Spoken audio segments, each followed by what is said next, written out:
Hello, good afternoon, this is Diecast Loon. I hope you're all doing well and welcome to this Wednesday unboxing. I had a good day yesterday and I found a really cool piece. The piece I found is actually one of my favourite childhood cars.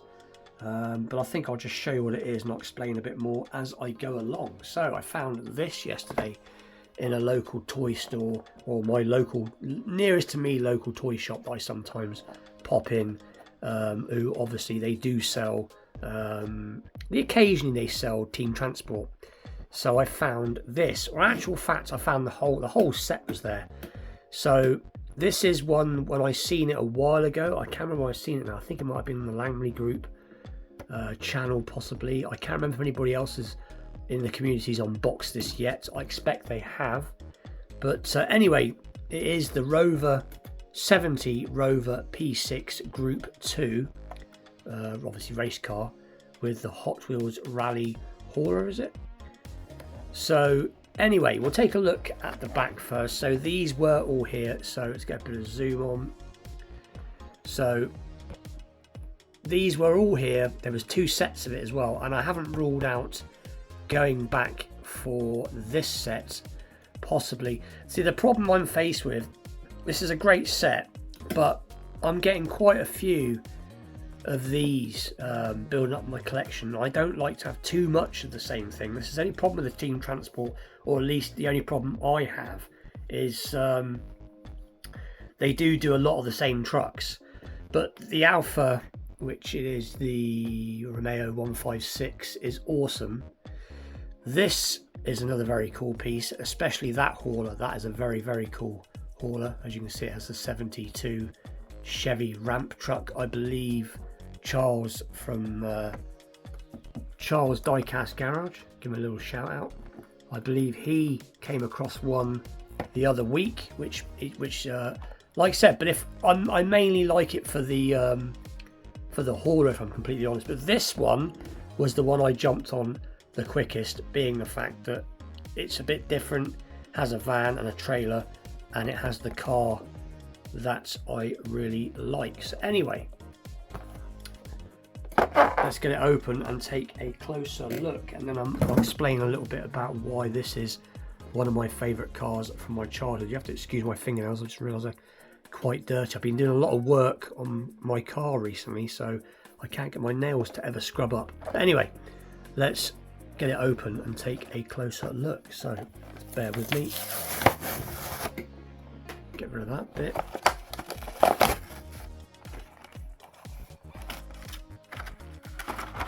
Get rid of that bit. Get the camera down again, a bit more like that. And we'll take a look at that bit in a minute.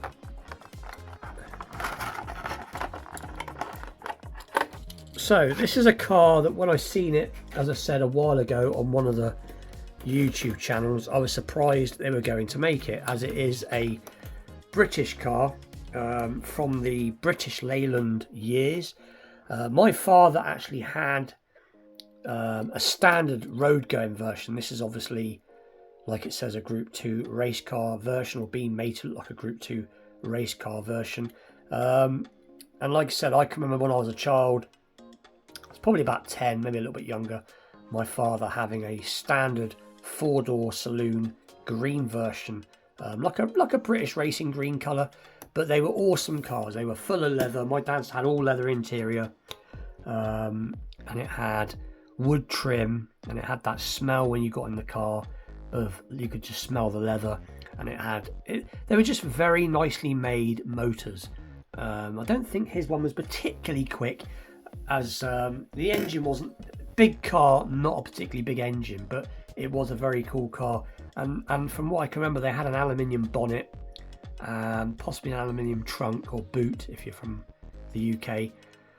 Can't remember now, but I know that he had a little bump in it one time. Somebody stopped at a roundabout and then pulled off again, and he ended up bumping them, and it pretty much wrote their car off, and he had just a little minor dent in the bonnet, and it was, like I said, you could see it was an aluminium bonnet. But anyway, it was a very cool car, and it is very cool to come across pieces, like I said, especially, it's cool to find cars that your father drove, and you obviously went in. Like I said, I didn't go in this. It wouldn't. Like I said, my dad's was the standard version, but this is very, very nicely done.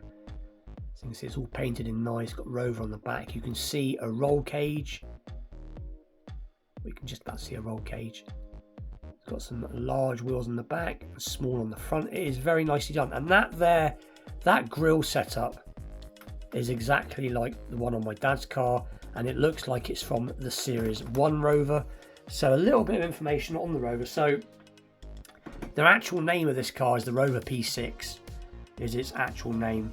I think they started off in about 1963 and went on to 1977, but that's because Rover had changed hands a few times. I think it changed from being Rover to being Leyland Motors, I think, and then it ended up being British Leyland, but I'm not going to go too much into that because Leyland and all that's quite a complicated history and a lot to it. But anyway, British Leyland built the Rover P6 from about 1968, sorry, to about 1977.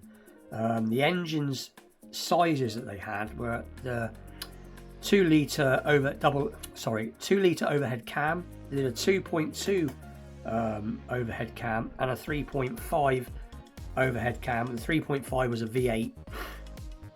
They also did it with a 4-speed manual and a 3-speed automatic. My dad's was a 4-speed manual, and I think his was the 2000. I think this was a 2 litre or 2000 TC, which meant it had twin carbs.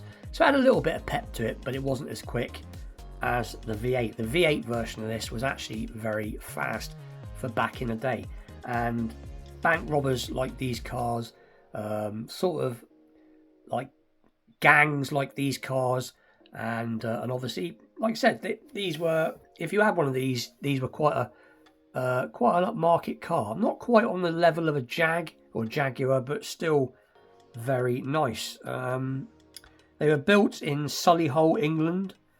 They were also built in New Zealand, and they were also built in South Africa, and they were 4-door saloons. So that's a bit of history on them.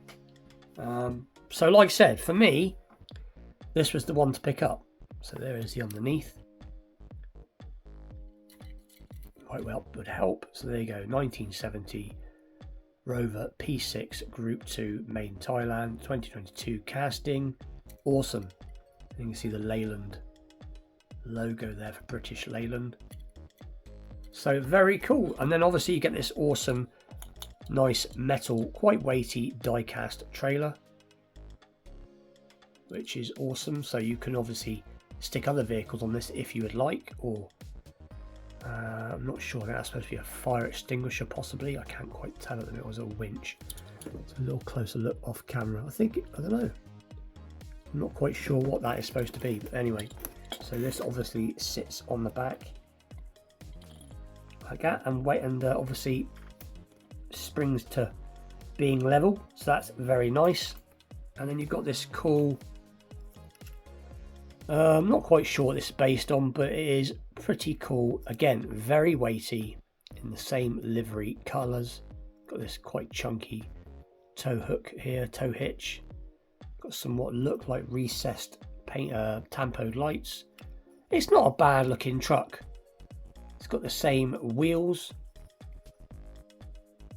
and I think the last time we seen a trailer and a truck configuration, I think, was on the Metro set, on the Mini Metro Metro set, I think.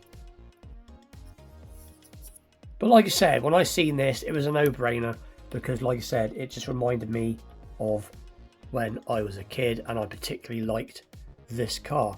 And if Hot Wheels are going to go as far as to making things like this, I'm hoping that in the future they might make one of my favourite sort of English or British cars, which was the Ford Cortina Mark III or the Mark IV, which would be very, very cool. But like I said, if they're making things like this, you know, which I said I wouldn't have thought being overly popular in anywhere else other than over here, really. But so there's hope yet for other cool cars, other cool British cars. They make quite a few now, Hot Wheels. They do the E-Type Jag, they obviously do this one, and they do that Metro as well, and and a few other very cool pieces. Oh, they've just done, I think Matchbox has just done the Triumph TR6, I believe.